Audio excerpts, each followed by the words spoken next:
شومن شناخته تاجیک اصلشو اکینبکوف که در روسیه به سر میبرد در نشر سالنوی برنامه مشهور پول چودس در کانال یکم در تلویزیون روسیه اشتراک کرد.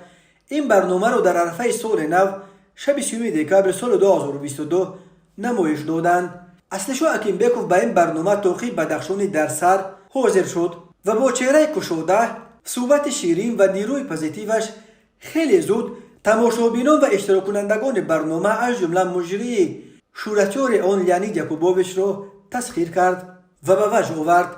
اصلشو اشتراکش در این برنامه رو به گونه حد اکثر برای اون استفاده برد تا به اهل تالار و میلیون ها تماشابینان تلویزیون روسیه مهمانوازی تاجیکی، یک خصوصیت اساسی که تاجیک‌ها با آن افتخار میکنند، به نمایش میگذارد. اصلشو در آغاز خواست تا به استودیو همه چیز امکان‌پذیر را درآورند تا که یاکوبوویچ در حقیقت خود را در میهمانی او یعنی در خانه اصلشو حس بکند. او از مغز و چغز با خود آوردهش برای یاکوبوویچ دستارخوان پر از نوز و نعمت آراسته و سپس طبق عنعنه تاجیکی سر کتف سچاق پرتافته به میهمان با دستش آبریزک و دستابه گرفت و با دستان یاکوبوویچ آب ریخت تا که میهمان دستانش را بشوید و با دستان پاک پشت دستارخوان بشیند. سپس اصلشو به یاکوبوویچ نشان داد که طبق عنعنه تاجیکی آش پلو را با دستانش چگونه باید بخورد.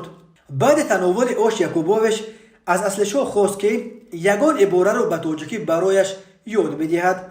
اصلشو به یاکوبوویچ شعار مشهور امروزه را یاد داده و مجری پول چودس چندین دفعه آن را در افیر به تکرار ندا کرد: تاجیکستان به پیش، به پیش، به پیش.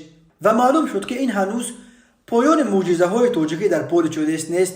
بعد برخاستن از دستارخوان اصلشو ندا کرد که توفه ها را به استودیو درآورید. یاکوبوویچ به اشاره به دستارخوان پر از ناز و نعمت که اصلشو در استودیو آراسته بود از وی پرسید که مگر این همه توفه نبود؟ اصلشو گفت که نه، این همه تنها دستاویز بود، حالا باشد توفه ها را به استودیو درآورید.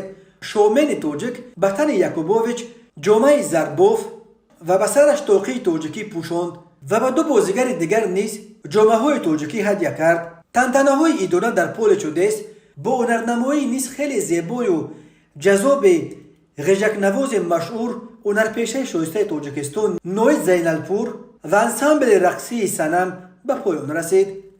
بسیاری ها نوشتند که اصلشو اکینبکوف با هنرنمایی خیلی پوزیتیوش در پول چودس برای معرفی تاجیکستان در عرصه بین المللی خدمت بیشتری کرد تا طرح برنامه‌های سرشماری که با هدف بهتر کردن ایمیج جمهوری عملی میکنند. اصلشو اکینبکوف در گذشته در تلویزیون تاجیکستان برنامه پرتماشابین آشپزی را میچرخاند. او سال 2011 به مسکو کوچید و حالا در اینجا مدیر کل شرکت کنسرت های کلیک ستارز و شرکت باز ویدینگ است. شرکت اولی او به تشکیل کنسرت ها و شرکت دومش به برگزاری توی ها در روسیه و کشورهای اسنگ مشغول است. اصلشو 3 فرزند دارد. زهرا 8 سال، کریم 4 سال دارند و دلیر همگی 1.5 سال است.